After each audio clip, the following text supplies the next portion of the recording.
Welcome back to Chatter, everyone. The platform used by more than 1 million students per year to apply to college is making big changes, aiming to boost representation of Black applicants. Common App will no longer require applicants to report whether they have been cited for a disciplinary violation. Joining us now is Jenny Rickard, who is the president and CEO of the Common Application. And we're also joined by John King, former Secretary of Education under President Obama and President and CEO of the Education Trust. Great to have you both here with us today. Jenny, let's start with you. Why is this the right route for the Common App? At this moment of reckoning about race and equity in college admissions and education in general, we are working really hard to eliminate as many barriers as we can that have historically disadvantaged students of color and Black students in particular. And we know that school discipline has a disproportionate impact on students of color, and again, particularly Black students. And a school disciplinary incident, if a student has one of those, they are less likely to graduate from high school, less likely to go to college, and more likely to enter the criminal justice system. And we took a look at our own data and found that just the simple act of saying yes to that question on our application meant that a student was less likely to complete that application, and that Black students were more than twice as likely than white students to answer yes to that question. So from our vantage point, it's an inequitable, inconsistently administered question, and was creating a barrier for students. I think about the student who already thinks that the odds are stacked against them, and here they get to that question on the application and just give up. And we cannot afford that as a society. And so when we think about this action and removing this from the application process, John, how do you think that this action will affect the education sector as a whole, and what changes or key performance indicators should we be looking for from higher education after this? Yeah, well, we know that Black and Latino students are underrepresented in higher education. So this is an opportunity to remove artificial barrier that gets in the way for students. The hope would be that we will see more of these students completing their application and going on to college. As Jenny said, there's a real chilling effect to this discipline question. The other thing that we have to hope for is that this conversation forces a larger national conversation about discipline disparities. Black students are more than 3.5 times as likely to be suspended from school as white students. We know that implicit bias is a huge driver of that. We also know that resource disparities between schools are a big driver. Think about that there are 1.6 million kids who go to a school in the United States where there's a sworn law enforcement officer, but no school counselor. And so we hope that this important decision by the Common App helps to drive a larger national conversation about discipline reform. Jenny, what changes have you seen during the pandemic when it comes to the college application process? There have been a number of changes.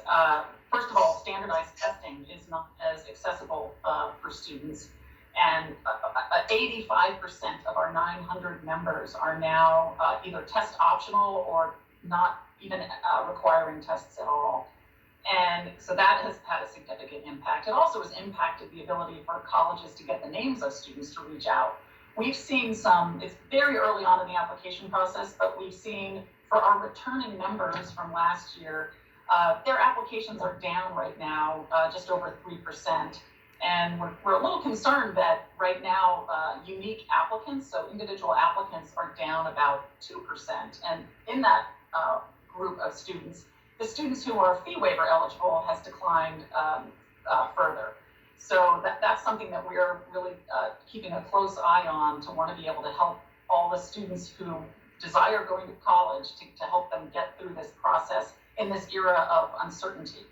And Jenny, just staying with you for a hot second, because with regard to getting through this process, it's also looking at and evaluating the family decision on the financial basis as well, in which colleges are attainable. How have you started to and had some of those conversations with students who want to go to certain universities, but are barred or scared to even apply because of some of the financial requirements in order to go to that college or university? Well, I think the first thing that we always want to tell students is to apply for financial aid use the FAFSA. Make sure you complete the FAFSA as soon as you can to understand what your eligibility is for federal aid. And millions of dollars, billions, I think, are left on the table of students not completing their FAFSA. So that's number one, is to do that. And then have those candid conversations with schools about what their financial aid policies are. I know that schools are taking a very hard look at what their costs are, as well as what their financial aid programs are offering to students. And then also to know that it's students who are low income, are on free and reduced lunch, are eligible for a Common App fee waiver that's need-based, and they just need to fill that out once in the Common App, and it will work for any of the schools that they apply to. So make sure that they're aware that they can still apply to college for free, and then be able to review the different financial aid awards that they might get from the institutions to which they apply. So number one is understanding their financial circumstances, completing the FAFSA. Number two, understanding what the colleges that they're applying to have in terms of financial resources. And number three is applying and not taking themselves out of the system, because they may very well be eligible for a lot of financial aid from the school. John, we'll end with you on this. In the lead up to this presidential election, we know that ballots, many of them have already been cast, over 10 million, I believe, at this point in time, as we've still got weeks until November 3rd. And we've had a highly irregular debate season. With that, that's left some of the unanswered questions around education still in limbo, as many Americans look across their dinner table and perhaps see their student at home learning online. And so what do you look for from both candidates in the way that they will speak about addressing education K through 12 all the way up through higher education in this next presidential term? Sure. Well, three things I hope folks will look for. One is we've got to get through COVID. We've got to get COVID under control. And so we've got to ask who's in a position to best lead us using science to get COVID under control, to do the things necessary from testing to contact tracing to mask wearing, so that we can get back to in-person instruction. Two, who's committed to invest resources to close the equity gaps that we see in K through 12 and in higher education.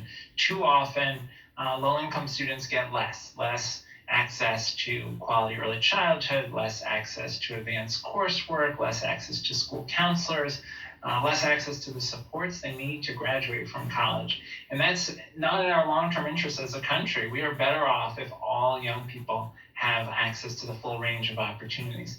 And the third question is, who's serious about tackling the deep racial inequities that we have as a society that are tied to the systemic racism that's been with us from the beginning of our country?